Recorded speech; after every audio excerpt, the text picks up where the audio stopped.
Welcome to our 5 on 5. Pleased to be joined again by Larry Graves, the director of the Josephine County Airports. Good to see you. Thanks very much for coming. Thank you, Craig. And in case people don't know, 2 airports in Josephine County, Merlin and Illinois Valley? That's correct. Okay, and the headquarters, if you will, is Merlin? Yeah, the administrative offices are in Grants Pass, yeah. Okay, and no commercial flights coming into either of these airports. Who flies in and out?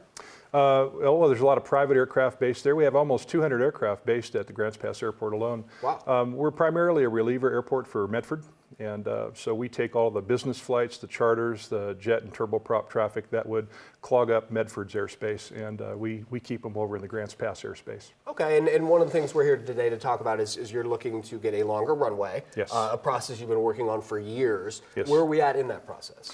Well, we're closer than we've ever been. It's a really important safety issue for us. So the FAA has not told us no, absolutely. They're demanding that we provide more evidence and backing for our position, but the types of aircraft that are operating there, the numbers are increasing, the numbers of takeoffs and landings are increasing.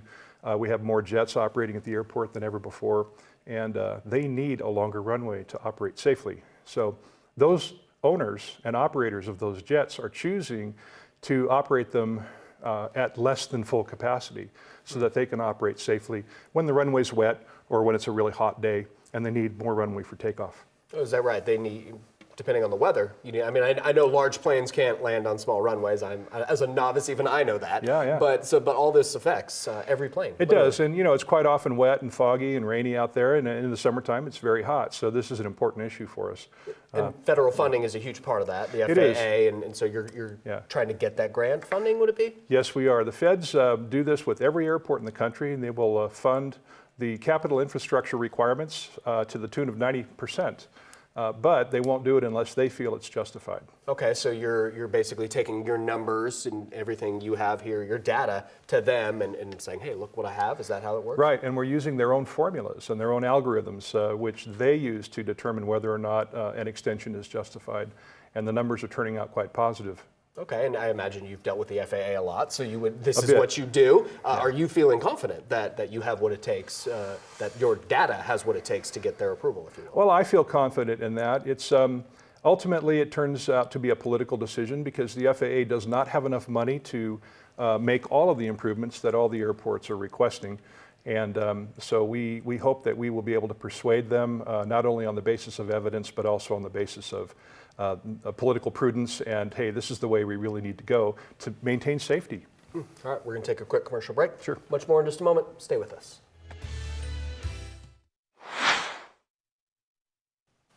Welcome back to our 5 on 5. We're going to be here with Larry Graves, the director of the Josephine County Airports. We're talking about looking at getting a longer runway, something you're speaking with the FAA about. Mm-hmm. As a county organization, where does county and state money, does it help in that regard? Oh yeah, it does. The state in particular, we are an enterprise fund, so we have to raise all the money that we spend. There's no taxpayer or general fund money. I can request some economic development money from the county commissioners, and that is state lottery dollars. The state of Oregon has a CORE program, COAR, and that is also intended to help us meet our 10% match, which is a requirement of every FAA project.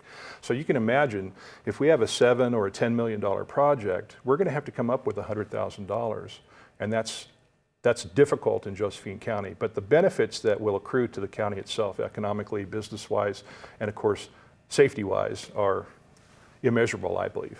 Is there a timeline that you have in mind for when the FAA may get back to you about their decision? Well, I know that they're going to want to receive our grant application and the bids for the construction projects, et cetera, in the April timeframe. So they're going to make a decision in this next month, I think February or March, about how we proceed, whether we're going to have any kind of runway extension at all, or whether it will be the full length or just a 400-footer. I won't say no to anything, but because we are dependent on them for the money, as are all airports. Yeah, hoping for the best. Yes, very much so. Yep. I do want to ask you, we referenced all the private planes, the businesses that are coming in and out of your airports.